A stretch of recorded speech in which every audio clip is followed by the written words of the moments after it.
So you know when you're out and about with your family and your wife decides that your toddler is being so cute on the slide or the teeter-totter or running around full pelt on the lawn, she picks up her camera and she says, "Smile, honey." And as soon as she says it, your toddler stops mid-sprint as if somebody had just pushed the pause button on a giant universal remote control.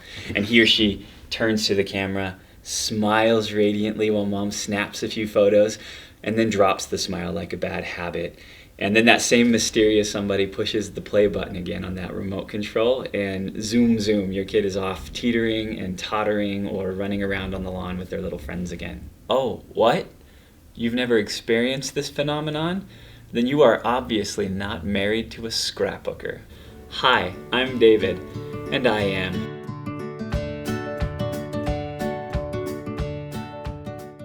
So the key word in that opening scenario is toddler. I'm not talking about your teenagers or your spouse who've had years of practice posing in mirrors or taking and deleting selfies to practice and perfect their smile. I'm talking about a 2 to 4 year old tiny person in training.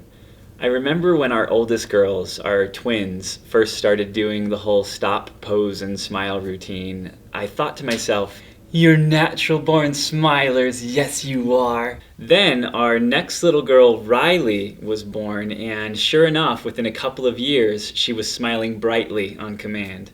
I told myself at that point, maybe this is just a genetic thing. I mean, my wife has a beautiful, natural smile, so obviously the genetic lottery would bestow that on at least some of our kids as well, right? When our fourth child, Lacey, followed suit, literally turning her moneymaker on and off as if it were wired to a switch, I told myself at that point, it must just be a girl thing. I know, right? Takes me a while to catch on sometimes. As Abraham Lincoln once said, "Thus is the curse of being a man." Okay, he probably didn't say that. Well, I have since had a son, and he's 4 years old now. And literally with the ease and precision of a military-trained sniper, this kid can smile the socks off of anybody who points a camera in his direction.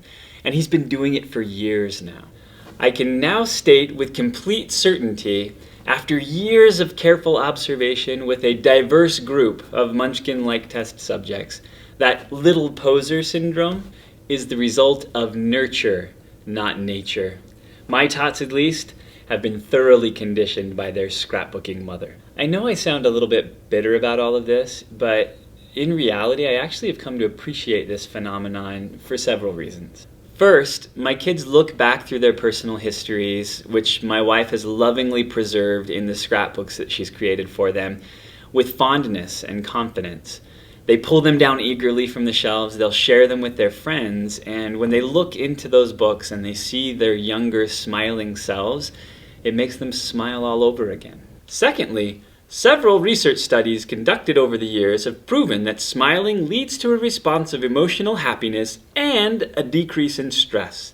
Even if forced, a smile can quantitatively lead to an increase in positive emotions. I guess that what I'm saying is that I'm kind of glad that my kids are learning how to really smile. I have my fingers crossed that they'll learn to stop, pose, and smile whenever life becomes a bit dark or difficult, and not just when they see cameras in the crowd. "So I would like to publicly thank my wife, Susan," he said grudgingly. "Looks like you were right. Again." Do you have kids that have learned to smile on demand? Or maybe kids that won't smile for anything at all? Share your comments with us in the comment section below. Thanks for watching another episode of Married to a Scrapbooker, and make sure to stay tuned in next month for another account of the scrapbooking shenanigans that go on at my house. Thanks for watching.